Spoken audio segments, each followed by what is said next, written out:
Though this video is going to be attached to a video by Veritas48, it's less so going to be a response to that video and more so a response to some of the objections in the comments below that video.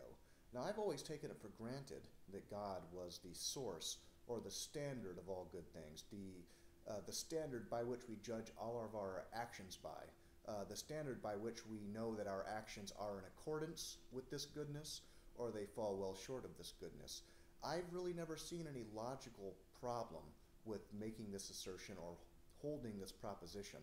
In fact, given God's nature, it seems to flow quite naturally and quite obviously from said nature. But I've learned recently that I am not universally agreed with, no surprise there, by everyone.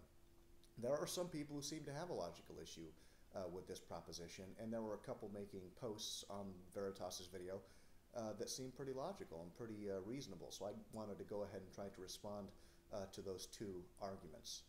The first argument regarding God as the standard of good or the source of good goes like this. How do you know that if God is the standard of good, that that standard is actually good? Of course, when we do something, we as humans, we have a plethora of standards. We have the ultimate standard, which I'm describing, and we have smaller subjugate standards by which we could compare our actions against to know whether or not what we're doing is good. What outside or non-God standard can you use in order to judge God's standard or God himself as good? It seems like a pretty logical question on the surface because about the only thing you can actually argue is an argument from God's ontology, which they're going to crack up to circularity and dismiss immediately. There are some seriously, fundamental problems with this particular critique, and I'm going to go over 4 of them here. The first problem is that it's an infinite regress. To demand a standard like that, even if I were to dredge a standard up that I could compare this ultimate standard against, as soon as I dredge this standard up, it itself would be in need of exactly the same thing. It would need another outside standard to verify that it's good, and then it would need another standard to verify that it was good. It can never be satisfied. It's an infinite regress, and a consequence of its being an infinite regress is that it's non-falsifiable. The argument's never satisfied. I cannot falsify, or I cannot dismiss the argument because it's never satisfied. You could dismiss this particular argument on those 2 things alone, on the fact that it's an infinite regress and on the fact that it's non-falsifiable. But the third option here, I think, is probably the most condemning, and that is its utter and irredeemable incoherency. Now remember what we're arguing about here. We're saying that God is the standard, or God is the source of good. He is what everything is graded against. If it's good or if it's bad, that's the standard for everything. How is it possible to find a standard to judge that on? We can't find a subordinate standard to compare this ultimate standard against because a subordinate thing cannot possibly judge a superior thing. You can't find a standard that's informed by this standard we're talking about, by God's standard, which can adequately tell us that the standard of God is itself good. And if you find a standard that's more primary or more important than God's standard, you've sufficiently proven that God's standard is not, in fact, the standard. That's the incoherency. Let me state it like this. Let me restate the argument in a way that will show you how incoherent it really is. The argument will go something like this in its true form. In order for you to show that the standard of good is itself good, you have to show that the standard of good is not the standard of good. It's incoherent. It doesn't make any sense. You can disregard it on that 3rd count as well.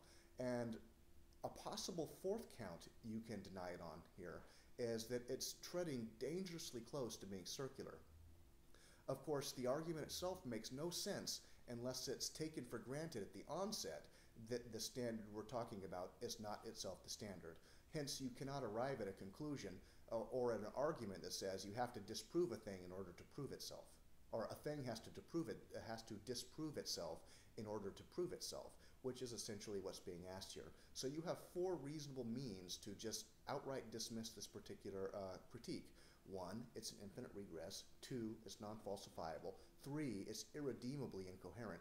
4 is possibly circular. The second argument is a lot like the first, but it's different enough that we can't just use the argument against the first, against the second. So we're going to have to come up with a different way of arguing against the second.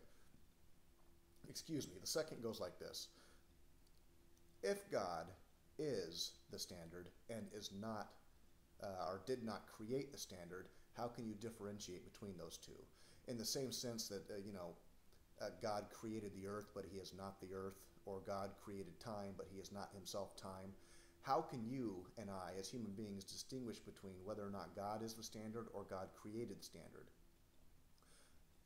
I'm not exactly sure where this argument is going to go, but I'm going to address it all the same.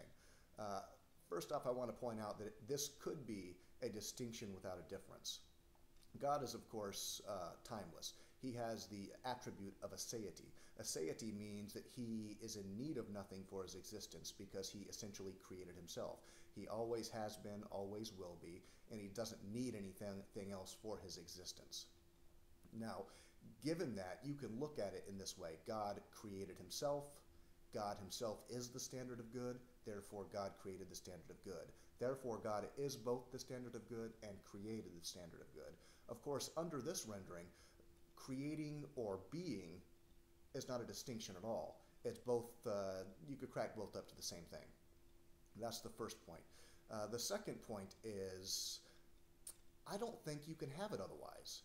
I don't think you can have it where God created a standard in the same sense that he created the universe.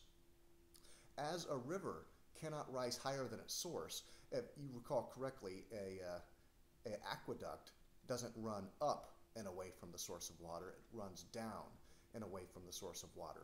The only way that God would have made a standard as opposed to himself being the standard is if the standard is somewhat underneath this source, somewhat underneath the perfection of where the good comes from.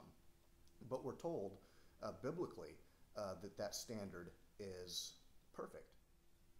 And the second point here is going to be to say that if one is it's only possible to reconcile the things we're talking about under one and not possible under the other, needing to distinguish between the two is immediately rendered superfluous.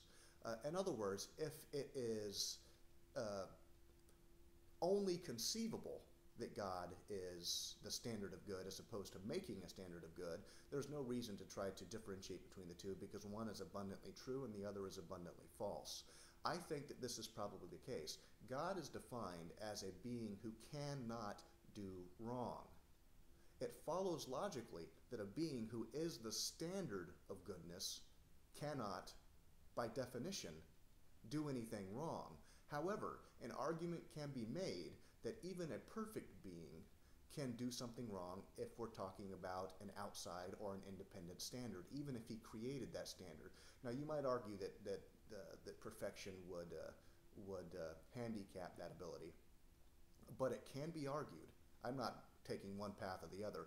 It can be argued that God can do something wrong if the standard is independent. So it does not necessarily follow on the second that God created the standard as opposed to himself being the standard, but it seems to make a great deal more sense that God is the standard because he cannot possibly do anything wrong according to the Bible. The third point about all this is how we know. I'm not going to delve too deeply into epistemology here. In fact, I'm probably not going to delve into it at all. It's kind of a hopeless cause.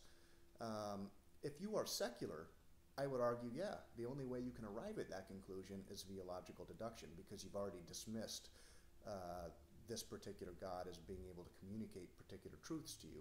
Of course, myself as a Christian, as a theist, I have not dismissed that, and it's entirely possible that I could distinguish between these two things because I was told via someone who had a revelation or via God himself. If I was arguing as a secular, I think that the original arguer of this point will be quite right. There is no way to distinguish between those two things. But me as a believer in theism, there is a way because I believe there's a transcendent being who's perfectly capable of communicating that distinction to me. Imagine, if you will, that you lived in a world that was entirely blue. The only color there was blue. Now, it would be very difficult to distinguish between blue or anything else, because your entire experience involves blue.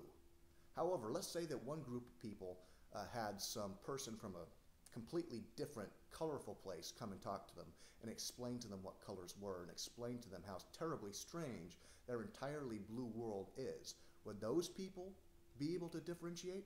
Because they've been specifically told. The answer is yeah. They can differentiate between those two because they have an information that the people who are not visited by these otherworldly creatures don't have. So I think that's probably the conclusion of this video. The first argument you can go ahead and dismiss because it's totally incoherent. The second argument, though I think is a better argument, you could dismiss because we as Christians, or you as a Christian, have a source of information or knowledge that seculars don't.